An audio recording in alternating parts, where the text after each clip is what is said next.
Good morning. तर आज आपण पोषण आणि आहारशास्त्रामधील भारतातील कुपोषण हा घटक अभ्यासणार आहोत। तर आता कुपोषण म्हणजे काय?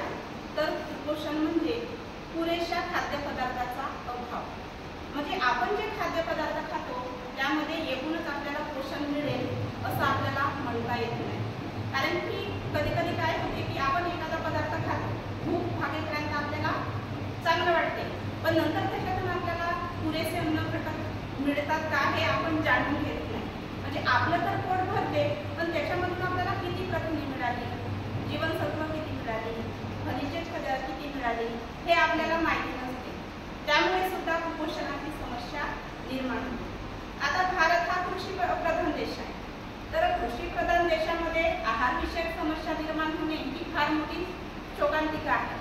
पण होतं काय की काही कारणे त्याला कारणीभूत ठरत असतात। जसं आता सांगायचं झाल्यास पहिला कारण कोणता सांगता येईल, तुम्ही सांगू शकता का?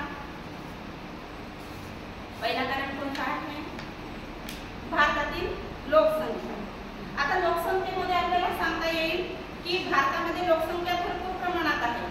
त्या मानाने त्या देशातील म्हणजे भारत देशातील लोकांना जे आपण तिथे राहतो त्या लोकांना तेवढ्या प्रमाणात पुरेशा प्रमाणात अन्न मिळत नाही। हा सुद्धा एक कारण की कुपोषण निर्माण होतो। दुसरं कोणता सांगता येईल की गरिबी।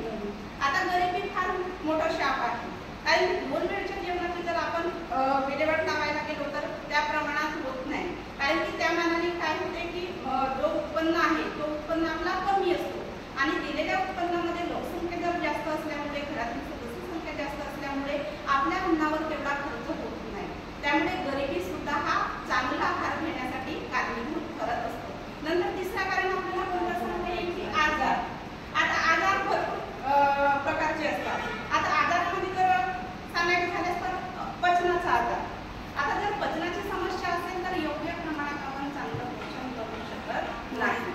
आणखी कोणतं म्हणता येईल की दाताच्या समस्या असतील म्हणजे गिळण्याच्या, तर योग्य आहार आपण घेऊ शकत नाही, द्रव पदार्थावरच आपण निर्भर राहतो, तर त्याच्यातून पुरेसे अन्न घटक आपल्याला मिळतील का? नाही।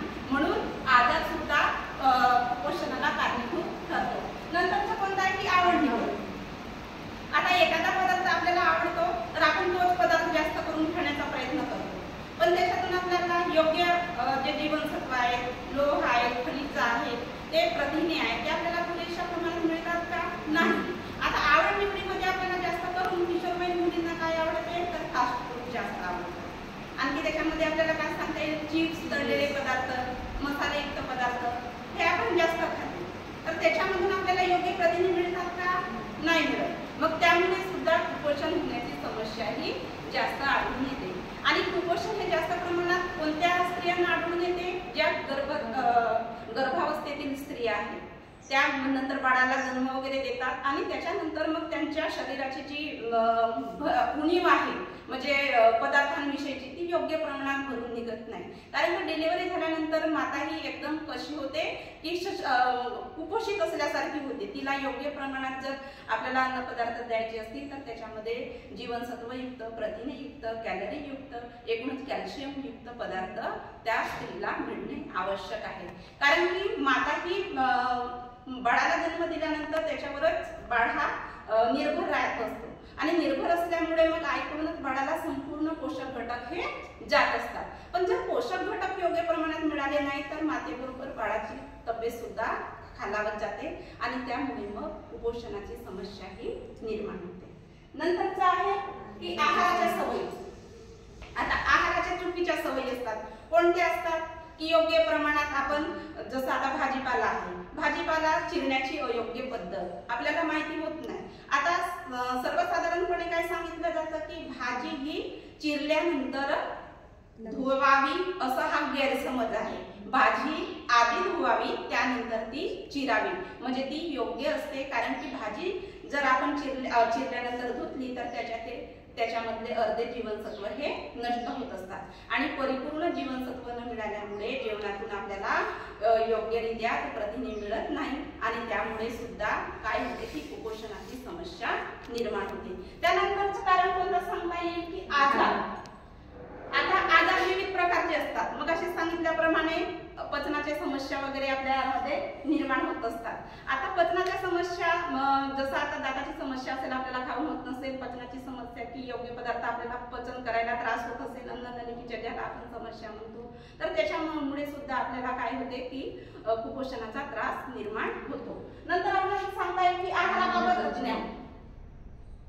आहाराबाबत अज्ञान म्हणजे काय की योग्य, जसं आता मी तुम्हाला मगाशी सांगितलं की योग्य पद्धतीने आपल्याला आपण जेवण बनवत नाही, त्यामुळे सुद्धा आपल्याला वाटते की जे आपण बनवलं तर ते योग्य पद्धतीने शिजलेलं असेल, पण नाही, जे आपण बनवतो ते चुकीच्या गैरसमजामुळे किंवा अज्ञान असल्यामुळे आपल्याला त्या विषयी जागरूकता निर्माण होत नाही, त्यामुळे सुद्धा आपल्याला त्या वस्तूविषयी माहिती होत नाही आणि आपल्याला वाटते की जे मी केलं आहे, जे मी बनवलं आहे ते योग्यच आहे, पण त्याच्यातून आपल्याला परिपूर्ण पोषक घटक मिळतात का?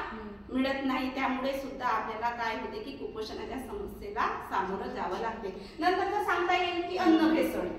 आता भारतात मोठ्या प्रमाणावर अन्न भेसळ केली जाते, कारण की जे व्यापारी आहेत आपलं माल खपावं म्हणून ते काय करतात की तिथे भेसळ करतात. जसं आता तांदळामध्ये काय पांढरे खडे मिसळले जातात, हळदीमध्ये काय मेटानिल कलर, पिवळा कलर मिसळला जातो, तिखटामध्ये काय की विटकरी जे आपण आहे ती सुद्धा मिसळली जाते, दुधामध्ये सुद्धा भेसळ केली जाते, दुधामध्ये सोडा घातलेला जातो किंवा निरमा घातला जातो. असे भरपूर खाद्यपदार्थ आहेत की ज्यामुळे आपल्या शरीरावर आपण जर खाल्ले ते तर शरीरावर त्याचा अपाय होतो, त्यामुळे सुद्धा कुपोषणाची समस्या आपल्याला निर्माण होते. आता कुपोषणाची समस्या ही भयावह आहे, पण योग्य जर उपाययोजना केली तर आपल्याला त्याच्यामधून काय मिळतो, आपण मुक्त होतो, कुपोषणाच्या समस्येपासून आपण मुक्त होऊ शकतो. मग त्याच्यातला आपल्याला उपाय कोणता सांगता येईल, सांगा बरं जरा. कुपोषणामध्ये आपण उपाययोजना करायला गेलो तर पहिला उपाय आपल्याला काय सांगता येईल? अन्न उत्पादन, डाळी. अन्न उत्पादन करणे. आता कसं आहे, भारत हा कृषी प्रधान देश आहे, तर तुम्ही विविध प्रकारचे अन्न उत्पादन करू शकता. म्हणजे घरच्या घरी जरी परसबागेत म्हणा, शेतामध्ये म्हणा, जर चांगले उत्पन्न जर तुम्ही काढले तर विकण्यासाठी नाही तर खाण्यासाठी म्हणून तुम्ही सुद्धा त्याचा उपयोग करू शकता. नंतरचा आपल्याला कोणतं सांगता येईल? अन्न संरक्षण. अन्न संरक्षण. आता अन्न संरक्षण म्हणजे काय की जे खराब वगैरे अन्न आहे, म्हणजे जे वातावरणामुळे खराब होतात, तर वातावरणामुळे खराब होत द्यायचं नाही, तर त्याचं जतन करायचं, संरक्षण करायचं की ज्याच्यामुळे ते अन्न चांगले दीर्घकाळ राहतील आणि त्याच्यामुळे आपल्याला ते खायला योग्य होतील. कारण की वर्षभर कोणता पदार्थ हा मिळत नाही, ऋतुमानानुसार काही काही पदार्थ असतात. जसं आता लोणचं बनवायला गेलो आपण, तर हिवाळ्यामध्ये लोणचं बनवला तर आपल्याला उन्हाळ्यामध्ये सुद्धा कामात येतो. जसं सुक्या चटण्या आहेत, जवसची चटणी आहे, तिळाची चटणी आहे, ह्या सुक्या चटण्या जर आपण बनवून ठेवल्या हिवाळ्यामध्ये आणि हवाबंद बरणीमध्ये जर ठेवल्या तर उन्हाळ्यामध्ये ते कामात येतात, कारण की त्याच्यातले पोषक तत्व हे जशीच्या तशी राहतात आणि त्यामुळे आपल्या शरीराला त्या म्हणजे योग्य प्रमाणात त्याचा वापर होऊ शकतो आणि शरीर सुद्धा चांगलं राहू शकते. नंतरचं कोणता सांगता येईल आपल्याला? अन्नाचे वाटप. अन्नाचे वाटप. आता अन्नाचे वाटप भारतामध्ये जसं आता अंगणवाड्यामध्ये वगैरे आपण जसं एखाद्या बाळाला जर परिपूर्ण अन्न मिळत नसेल तर आपल्याला अंगणवाडीच्या माध्यमातून सुद्धा अन्न वाटप करता येईल, किंवा जे शिधा वगैरे आपल्याला मिळतो त्याच्या मार्फत सुद्धा आपल्याला अन्न म्हणजे मिळविता येईल. कारण की होते काय की आपलं उत्पन्न जेमतेम असते, त्या उत्पन्नामध्ये आपण 4 भावंडाचा सांभाळ आणि 2 वेळचं जेवण देऊ शकत नाही. अशा वेळेस काय व्हायला पाहिजे की सरकारकडून जे काही, शासनाकडून जे काही सीता मोफत होतो त्याच्यामधून आपल्याला अन्नाची उपलब्धता निर्माण व्हायला पाहिजे, की जेणेकरून जी आपली कुपोषणाची समस्या आहे ती दूर होण्याचा चांगला उपाय मिळेल. नंतरच आपल्याला काय सांगता येईल बेटा? गरिबी दूर करणे. गरिबी दूर करणे. आता सर्वात मोठा कुपोषणावरचा उपाय म्हणजे गरिबी. जर देशातली गरिबी दूर झाली तर एकूणच ज्या पोषणाच्या समस्या आहेत त्यावर सुद्धा चांगला उपाय मिळवता येतो. 2 वेळच्या अन्नाचं जर आपल्याला नीट समायोजन करता आलं नाही किंवा मिळवता आलं नाही तर गरिबी दूर होणार नाही. त्याच्यासाठी आपल्याला काय करावं लागेल की रोजगार उपलब्ध करावे लागतील, रोजगार मिळवावे लागतील आणि रोजगाराच्या माध्यमातून जो आपला उत्पन्नाचा प्रश्न आहे तो दूर होईल. उत्पन्नाचा प्रश्न दूर झाला की आपापच आपल्याला काय मिळेल? 2 वेळचं जेवणाची सोय होईल. आता 2 वेळच्या जेवणाची सोय झाली तर आपल्याला त्याच्यातून काहीतरी चांगले पदार्थ म्हणजे खाद्यपदार्थ म्हणा, घटक म्हणा, जीवनसत्व म्हणा, कॅल्शियम जे काही आहे पोषक घटक ते आपल्याला चांगल्या प्रमाणात मिळतील. त्याच्यामुळे काय होईल की कुपोषण राहणार नाही आणि सुपोषण निर्माण होईल. धन्यवाद.